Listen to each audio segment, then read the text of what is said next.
In today's video, I'm going to teach you how to change your name in WebEx.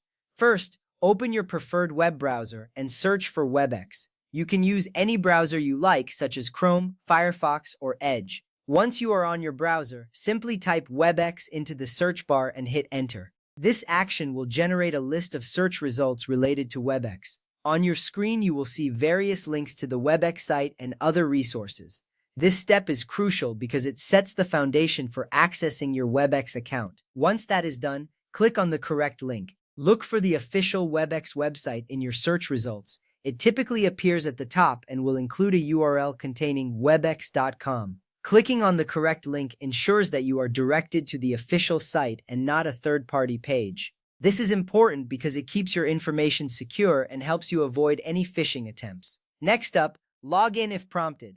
If you are not already logged into your WebEx account, the site will ask for your credentials. You will need to enter your email address and password associated with your account. If you have trouble remembering your password, there is typically a Forgot Password option available. Logging in allows you to access your account settings, including your profile. After that, click on Profile. Once you are logged in, look for your profile icon or your name, usually located in the upper right corner of the screen. Click on it to reveal a drop-down menu. In that menu, you will find the Profile option. Selecting this will take you to your account settings where you can make changes to your personal information. This step is key because it brings you to the area where you can manage your identity within the platform.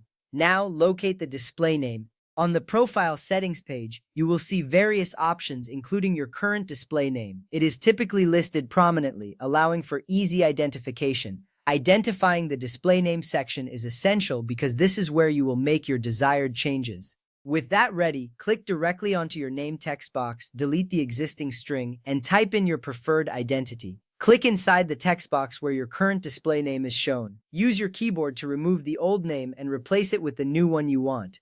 This step is significant because it allows you to express your identity as you wish on the platform. Finally, click the Save button in the lower right corner of the prompt box to lock in your update. After typing your new name, look for the Save button. It is usually in a bright color like blue or green to make it easily identifiable. Clicking this button ensures that your changes are applied. You will see a confirmation appear, reassuring you that your new display name has been successfully updated. And there you have it. You have just changed your name in WebEx. These steps are simple but important as they help you maintain your identity in virtual meetings and collaborations. Thank you for watching.